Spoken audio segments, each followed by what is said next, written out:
లెక్చరర్లతో సమానంగా చెప్పడం కాదు, వీళ్ళు లెక్చరర్లే. కాకపోతే యూజీసీ లెక్కల ప్రకారం అయినటువంటి లెక్చరర్ లక్షల జీతాలు తీసుకుంటుంటే వీళ్ళు వేల జీతం మాత్రమే తీసుకుంటారు. కడుపు నిండా తినటానికి తగినటువంటి డబ్బులు కూడా రావు కాంట్రాక్ట్ లెక్చరర్లకి. అయినా సరే పిల్లల్ని ఉన్నత స్థితికి తీసుకెళ్ళడం కోసం త్యాగాలు చేసి పనిచేస్తున్నటువంటి వాళ్ళకి 11 నెలలకు ఒకసారి కాంట్రాక్ట్ రెన్యువల్ చేస్తారు. అంటే ఏడాదిలో 11 నెలల జీతమే ఇస్తారు.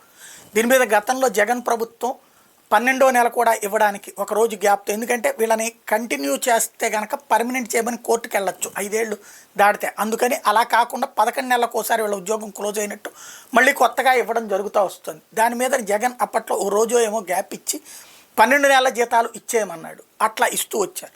ఇప్పుడు మళ్ళీ 11 నెలల జీతమే ఇవ్వమని చెప్పేసి కొత్తగా ఆదేశాలు ఇచ్చిందట ఈ ప్రభుత్వం. వాస్తవంగా లోకేష్ గారికి తెలిస్తే దాన్ని ఒప్పుకోరు.